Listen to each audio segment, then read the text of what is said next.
أنا أمل اللي كلمتكم قبل ما أدخل العمليات.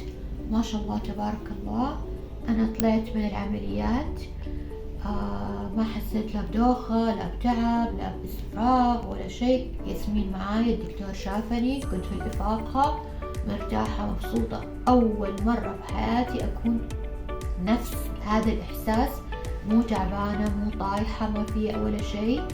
والله يا بنات مو مجاملة، إنه أحسن تعامل راقي أنا شفته في حياتي. الدكتور والستاف اللي معاه يعني ينحطوا على جرح يبرأ، ساعدوني. وأنا في المستشفى لي يعني ساعتين قايمة، ولا طايحة ولا مغمى علي ولا شيء، سليمة، وبشوف مسلسل نعمة حق رمضان وطبيعي وضعي. اللي حابة ترتب حجزها وتكلمهم وتتواصل معاهم. وأنا راح برضو أوريكم صورة الأنف بعد ما أشيل الجبيرة، وبالتوفيق للجميع.